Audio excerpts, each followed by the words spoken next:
Ashoknagar Mungaoli ward number 15 Maharana Pratap colony में चल रहे साप्ताहिक श्रीमद् भागवत कथा के दूसरे दिन श्रद्धालुओं ने भक्ति मार्ग को और गहराई से समझने का अवसर प्राप्त किया।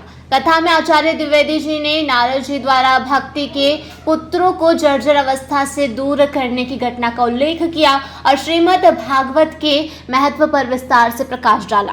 उन्होंने कहा, बिनु प्रतीति होई नहीं प्रीति, अर्थात प्रेम केवल उस ज्ञान के साथ उत्पन्न होता है जो भगवान के प्रति सच्ची श्रद्धा और विश्वास से जुड़ा होता है। बिना महात्म ज्ञान के प्रेम अस्थायी और क्षणिक होता है। द्विवेदी जी ने धुंधनकारी के चरित्र पर भी प्रकाश डाला और कहा कि जब कोई आत्मसात कर लेता है तो जीवन की उलझनें समाप्त हो जाती है। उन्होंने महाभारत के प्रसंग में द्रौपदी और कुंती की स्तुति का विस्तार से वर्णन किया और बताया कि कैसे भगवान की भक्ति और उपासना से जीवन के कष्ट समाप्त हो जाते हैं।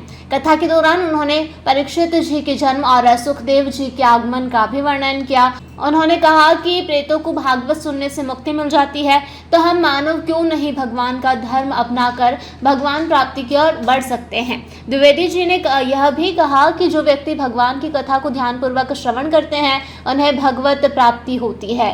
कथा में पंडित श्री रमेश प्रसाद पटेरिया जी एवं उनके परिवार राजीव पटेरिया, संजीव पटेरिया, प्रदीप पटेरिया ने विशेष रूप से श्रद्धा से कथा में भाग लिया और भारी संख्या में श्रद्धालु भी कथा का रसपान करने पहुंचे और समस्त वातावरण भक्तिमय हो गया। अशोकनगर मुंगावली से अलीम डायर की ये रिपोर्ट।